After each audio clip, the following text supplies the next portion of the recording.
24 के नतीजे, छोटे दल रह गए पीछे। भाजपा के लिए बड़ा चिंताजनक रहा। जिस उत्साह के साथ उन्होंने छोटे दलों को अपने साथ जोड़ा था, वैसा लोकसभा में वो अपेक्षित परिणाम नहीं दे पाए। और पश्चिम उत्तर प्रदेश में आप रालोद को एक आदर्श उदाहरण मान सकते हैं कि रालोद की मजबूत जमीन है पश्चिम उत्तर प्रदेश में, लेकिन भाजपा के साथ मुजफ्फरनगर, कैराना, सहारनपुर, इवन मेरठ की भी बात करूं, और भी बहुत सारी सीटें हैं जहां वो भाजपा के साथ उनका वोट बैंक सहज तौर पर जुड़ नहीं पाया।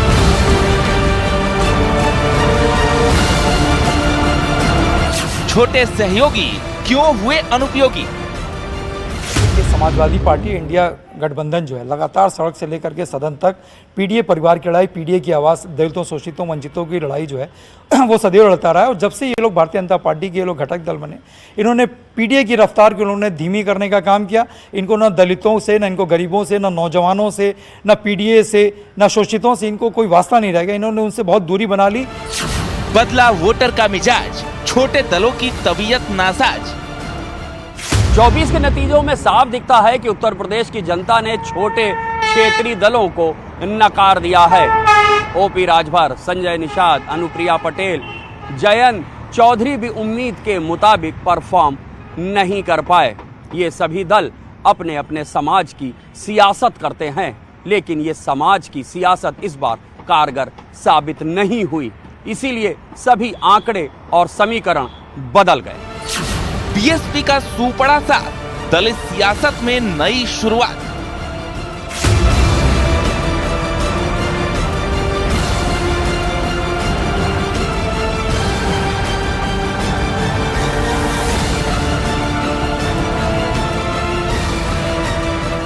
चौबीस का चुनाव, छोटे दलों का रिपोर्ट कार्ड।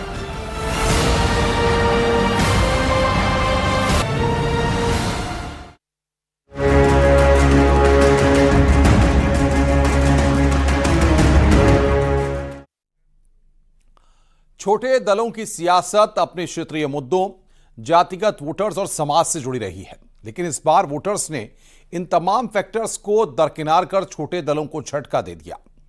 24 के सियासी दंगल में उत्तर प्रदेश के छोटे दलों को अच्छा खासा नुकसान झेलना पड़ा। खासकर एनडीए के सहयोगी छोटे दल इस बार निराश और हताश दिखाई दिए हैं।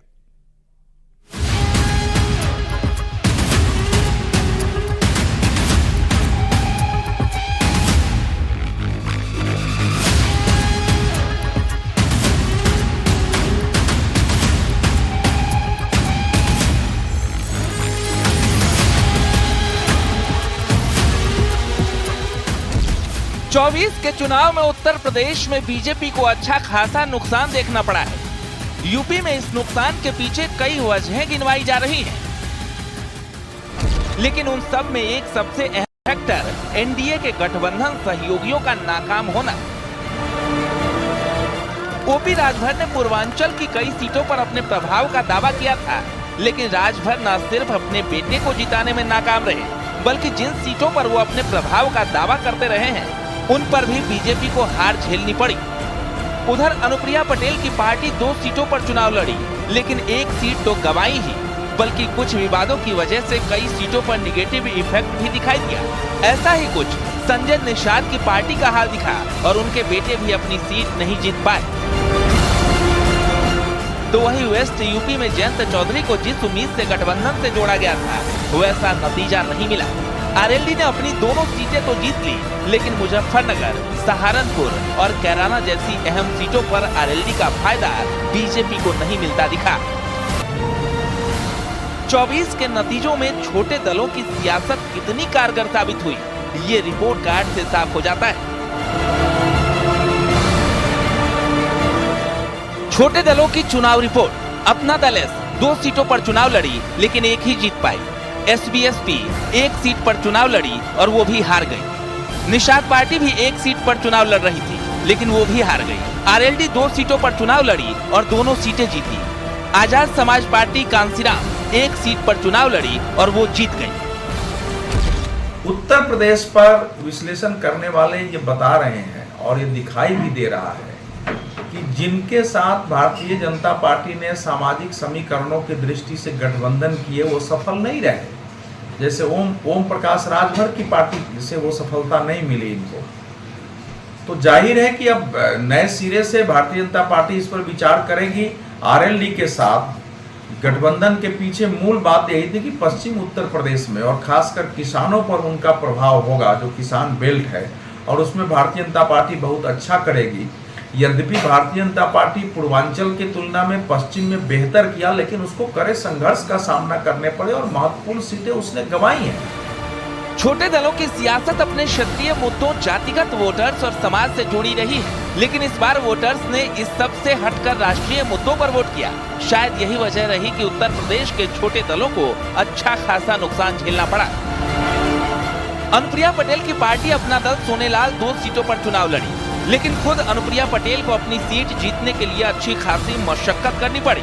इंडिया गठबंधन के उम्मीदवार के साथ अनुप्रिया की मिर्जापुर में टक्कर हुई। उधर दूसरी सीट रॉबर्ट्सगंज पर हार का सामना करना पड़ा। अनुप्रिया पटेल पर पटेल वोटर्स को जोड़ने की जिम्मेदारी मिली थी, लेकिन पूर्वांचल में साफ दिखा कि वो पटेल वोटर्स को एकजुट कर एनडीए के साथ लाने में नाकाम रही। इसका खामियाजा एनडीए को पूर्वांचल में कई सीटों को गंवा कर चुकाना पड़ा। इसके लिए बहुत सारे कारण हो सकते हैं। इन दोनों के बीच बहुत समन्वय नहीं दिखा, समन्वय बैठकें भी नहीं हुई। रालोद का जो वोटर था वो उसकी लगातार शिकायत थी कि भाजपा का संगठन हमें अपने भरोसे में लेके नहीं चलता, गांव में हमें संपर्क अभियानों में शामिल नहीं करता। अलग अलग वजह रही होंगी। एक नया जो राजनीतिक चरित्र उभरा है इस चुनाव में वो ये है कि जैसे पूर्वांचल से पश्चिमांचल में दोनों तरफ हम देखें तो जो छोटे दलों का जो उभार था उन्होंने असर नहीं छोड़ा। अनुप्रिया पटेल की पार्टी ले लीजिए, ओम प्रकाश राजभर की ले लीजिए, संजय निषाद के ले लीजिए, तो इनके अपने घर वाले भी हार गए। साथ ही साथ भाजपा के वोट बैंक में इन्होंने कोई इजाफा नहीं किया, बल्कि इनका जो प्रदर्शन था वो प्रश्न के दायरे में आके खड़ा हो गया कि क्या इनका जादू समाप्त हो गया, क्या इनका असर खत्म हो चुका, क्या ये अपनी जमीन गंवा चुके हैं। ऐसा ही कुछ हाल रहा ओबीसी की सब कास्ट पर अपने प्रभाव का दावा करने वाले ओम प्रकाश राजभर की पार्टी एसबीएसपी का। एसबीएसपी की तरफ से ओपी राजभर के बेटे अरविंद राजभर घोसी से चुनाव मैदान में उतरे थे, लेकिन उन्हें करारी हार का सामना करना पड़ा। न सिर्फ राजभर के बेटे हारे, बल्कि जिन सीटों पर ओपी राजभर अपने असर का दावा करते रहे हैं उनमें से 7 सीट पर एनडीए को हार का सामना करना पड़ा। अब राजभर समीक्षा मंथन और नए सिरे से संगठन को मजबूत करने की बात कर रहे हैं। हम लोगों को अपना सिंबल बदलना है। बोलो कितने लोग तैयार हो जाए, हाथ उठाओ। आज से हम लोगों को अब छड़ी अपने दिमाग से निकालना है, ठीक ना? अब हम लोगों को उसका नाम नहीं लेना। अब आगे आने वाले दिनों में हम लोग चुनाव आयोग का जो फ्री सिंबल घोषित होता है उसमें से हम लोग बैठ करके चिंतन करके उस सिंबल लेके आ रहे हैं जल्दी 1 महीने के अंदर। तो फिर उसका हम लोग प्रचार करेंगे, क्योंकि हम लोग कई चुनाव में इसको झेले हैं। चुनाव से ठीक पहले विपक्षी गठबंधन को छोड़कर एनडीए में शामिल हुए जयंत चौधरी की राष्ट्रीय लोकदल का प्रदर्शन देखें तो ये 100% दिखाई देता है। लेकिन वेस्ट यूपी में जिस प्रभाव को देखकर एनडीए को फायदे का अंदाजा दिखाई दे रहा था वैसा कुछ भी नहीं हुआ। वेस्ट यूपी की 2 सीटों पर लड़ी आरएलडी दोनों ही सीट जीतने में कामयाब हुई, लेकिन कैराना, मुजफ्फरनगर और सहारनपुर जैसी प्रभाव वाली सीटों पर आरएलडी बेअसर दिखी और यहां बीजेपी उम्मीदवारों को हार का सामना करना पड़ा। महागठबंधन है उनके जो साथी दल हैं उन्होंने बहुत अच्छा काम किया और जनता ने उनको पसंद किया, जितनी उनकी सीटें भी आई हैं, जो एक अकल्पनीय थी। क्योंकि बीजेपी मौजूदा सरकार जो रही और उसके बाद यदि इस तरीके की सीटें नहीं आती तो एक काफ़ी तकलीफ का कारण होता है और जो आपके साथी दलों गठबंधन के जो दल होते हैं उनसे जो उम्मीद होती है वो पूरी ना हो तो बहुत एक परेशानी का सबब भी बन जाता है और इसीलिए रहा कि पूर्ण बहुमत की सरकार भारतीय जनता पार्टी नहीं बना पाई। संजय निषाद की पार्टी का भी कुछ खास प्रदर्शन नहीं दिखा। 1 सीट पर लड़ी निषाद पार्टी को हार देखनी पड़ी। मल्लाह वोटर्स को एकजुट करने की जिम्मेदारी निभाने में न सिर्फ निषाद नाकाम दिखे, बल्कि प्रभाव वाली सीटों पर एनडीए को काफी नुकसान उठाना पड़ा। यूपी में एनडीए के सहयोगी छोटे दल अपनी जिम्मेदारी को निभाने में नाकाम रहे हैं। नतीजों ने यह बात साफ कर दी है कि वोटर्स ने क्षेत्रीय मुद्दों से ऊपर उठकर वोट दिया है। अनुप्रिया पटेल, संजय निषाद, ओपी राजभर, यहां तक कि जयंत चौधरी भी एनडीए गठबंधन को वो फायदा नहीं दिला पाए जैसी उम्मीद उनसे की जा रही थी। संजय निषाद और ओपी राजभर यहां तक अपने बेटों को भी उनकी सीट नहीं जिता पाए। तो अब यूपी की सियासी धुरी में एक अहमियत रखने वाले क्षेत्रीय दलों को क्या जनता ने नकार दिया है, ना उम्मीद कर दिया है? Bureau report, news 18। जिस उम्मीद से बीजेपी ने गठबंधन के सहयोगियों को जिम्मेदारी सौंपी थी, वो उस पर खरे नहीं उतर पाए। निषाद और राजभर तो अपने बेटों तक की सीट पर जीत नहीं दिला सके, तो अनुप्रिया पटेल अपनी सीट पर जूझती दिखाई दी। जयंत चौधरी भी जाट वोट बैंक को बीजेपी वाली सीटों पर ट्रांसफर कराने में कामयाब नहीं हो सके। आखिर क्या कारण रहा कि इन क्षेत्रीय दलों की अहमियत को वोटर्स ने इस बार नकार दिया? आइए इस रिपोर्ट के जरिए हम देखते हैं।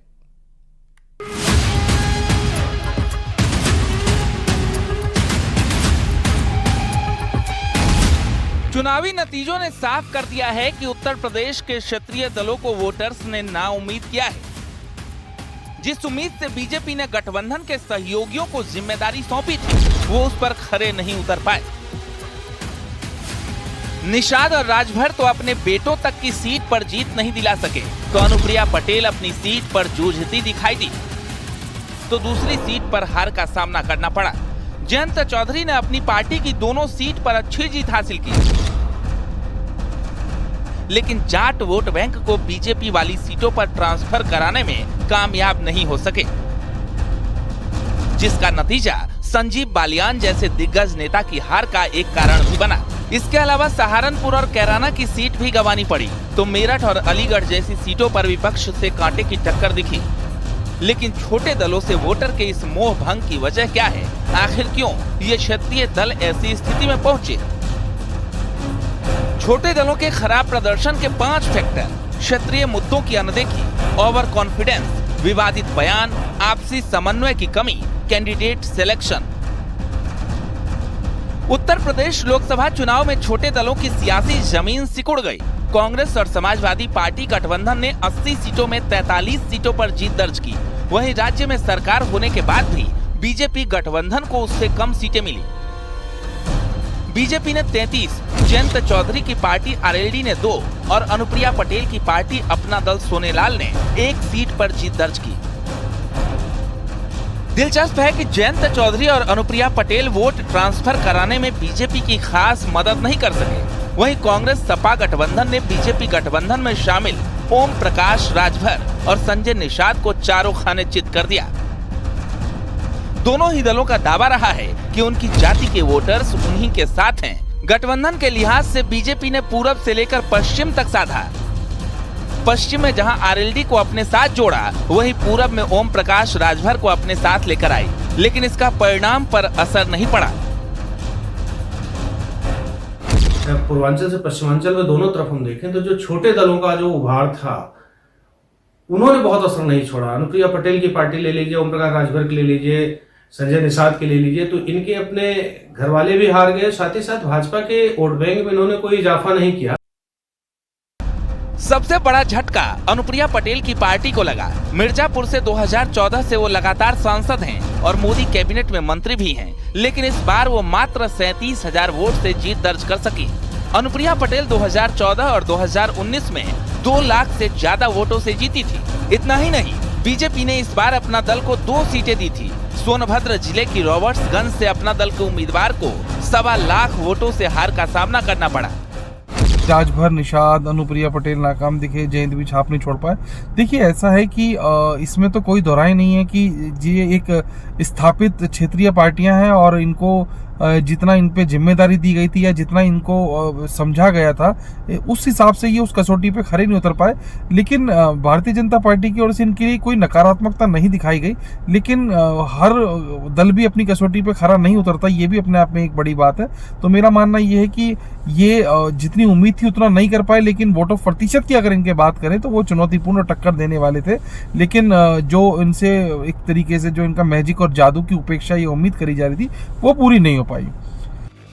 अपने बयानों से चर्चा में रहने वाले सुहेलदेव बहुजन समाज पार्टी के अध्यक्ष ओम प्रकाश राजभर अपने बेटे को भी जीत दिलाने में असफल रहे। घोसी सीट से समाजवादी पार्टी के राजीव राय ने अरविंद राजभर को 1,62,000 वोटों से हराया। घोसी में सबसे ज्यादा राजभर वोटर हैं। 2022 के बाद अखिलेश को छोड़कर बीजेपी के पाले में आए ओपी राजभर ने पूरे चुनाव में अखिलेश और समाजवादी पार्टी पर जमकर हमला बोला और कई बार दावा किया कि 2022 में पूर्वांचल में सपा को जो जीत मिली थी वो उसके कारण थी और लोकसभा में खाता नहीं खुलेगा। ओपी राजभर ये भी दावा करते थे कि बीजेपी को पूर्वांचल की कम से कम 5 सीटों पर जीत मिलेगी। इनमें गाजीपुर, चंदौली, बलिया, घोसी और सलेमपुर सीट है। यहाँ राजभर एक तरफा बीजेपी के लिए वोट करेगा, लेकिन इन सभी सीटों पर बीजेपी हार गई। ज्यादातर सीटों पर अंतर 1 लाख से पार है। गठबंधन को लोगों ने ये माना कि ये गठबंधन भाजपा के लिए आवश्यक नहीं थे। बिना उत्तर प्रदेश में अनुप्रिया पटेल के साथ ही गठबंधन पर्याप्त था, उसके अलावा किसी गठबंधन की आवश्यकता नहीं थी, ये कहने वाले लोग थे और वो इस समय सच साबित हुए हैं। उत्तर प्रदेश की राजनीति में इस बार एक जो धारा दिखी है वो है कि बसपा यद्यपि पिछले कई चुनावों से पीछे जा रही थी। पिछले विधानसभा चुनाव में उसको 12.88% वोट मिला था, वो लगभग साफ हो गई थी। लेकिन इस लोकसभा चुनाव में सभी सीटों पर लड़ने के बावजूद बहुजन समाज पार्टी का वोट उससे भी आधा हो गया। संजय निषाद पार्टी के अध्यक्ष हैं, यूपी सरकार में मंत्री हैं, लेकिन अपने बेटे को बीजेपी के टिकट पर चुनाव लड़ाया। प्रवीण निषाद संत कबीर नगर से 2019 में बीजेपी के टिकट से जीते थे। इस बार फिर लड़े, लेकिन इस बार सपा के पप्पू निषाद से 92,000 वोटों से हार गए। इससे साफ है कि निषादों ने संजय निषाद के बेटे तक को वोट नहीं दिया। Bureau report, news 18।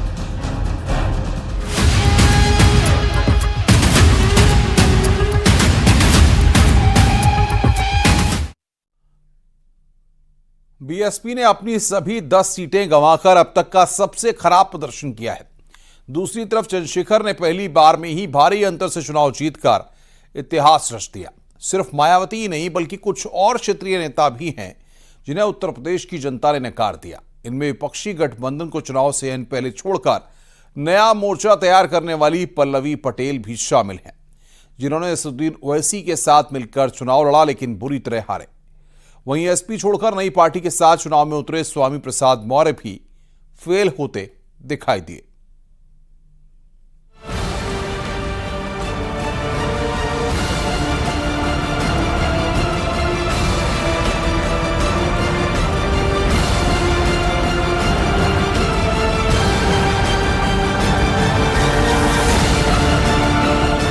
चौबीस के चुनाव में न सिर्फ समीकरण बदले बल्कि उत्तर प्रदेश की सियासत में बेहद अहम दलित राजनीति की धुरी मानी जाने वाली बीएसपी को इस चुनाव में बड़ा झटका झेलना पड़ा है। उत्तर प्रदेश में दलित राजनीति का नया आगाज हो गया, जहां बीएसपी ने अपनी सभी 10 सीटें गंवाकर अब तक का सबसे खराब प्रदर्शन किया। दूसरी तरफ चंद्रशेखर ने पहली बार में ही भारी अंतर से चुनाव जीतकर इतिहास रच दिया। नगीना में आजाद समाज पार्टी के राष्ट्रीय अध्यक्ष चंद्रशेखर आजाद की जीत के साथ ही दलित राजनीति के नए युग की शुरुआत हो गई। अभी तक दलित मत बहुजन समाज पार्टी के संगठित वोट माने जाते थे। इन वोटों में सेंधमारी के लिए सियासी दल लगातार कोशिश करते रहे, लेकिन छिटपुट दलित वोट ही शिफ्ट हो पाए। इस बार बीएसपी खाता तक नहीं खोल पाई और चंद्रशेखर ने नगीना में दमदार जीत के साथ दलित राजनीति के नए पहलू को साफ कर दिया।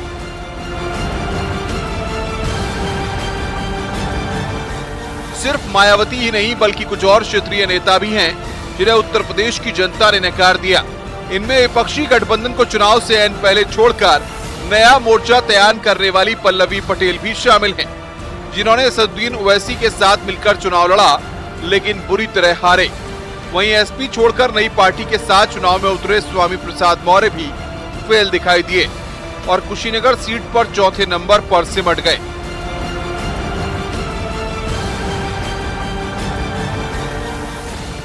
1989 में बसपा को 3 सीटें मिली थी और 2009 में सर्वश्रेष्ठ प्रदर्शन कर 21 सीट पर जीती थी, लेकिन 2024 के मौजूदा लोकसभा चुनाव में बसपा 0 पर सिमट गई। इतनी बड़ी पार्टी का जनाधार खिसकता चला गया। चंद्रशेखर ने भीम आर्मी का गठन किया और इसके बाद मार्च 2020 में आजाद समाज पार्टी की घोषणा की। बाबा साहब के मिशन को आगे ले जाने और दलितों, वंचितों, शोषितों की आवाज बनने का भरोसा दिलाते हुए राजनीति शुरू की। उन्होंने मायावती को बड़ी नेता बताकर खुद को उनके बाद का दलित नेता तक सोशल मीडिया पर करार दिया था। युवाओं के साथ समाज में चंद्रशेखर की लोकप्रियता लगातार बढ़ने लगी। मायावती ने चंद्रशेखर को दलित नेता का तमगा न देते हुए किनारा कर लिया। चंद्रशेखर ने समाजवादी पार्टी के राष्ट्रीय अध्यक्ष अखिलेश यादव से भी लोकसभा चुनाव में सीट की पेशकश की, लेकिन उन्होंने भी दरकिनार कर दिया। अपनी पार्टी के बूते चुनाव में उतरे चंद्रशेखर ने मजबूत जीत हासिल की। चंद्रशेखर की जीत को दलित सियासत के लिए बड़ा बदलाव माना जा रहा है। Bureau report, news 18।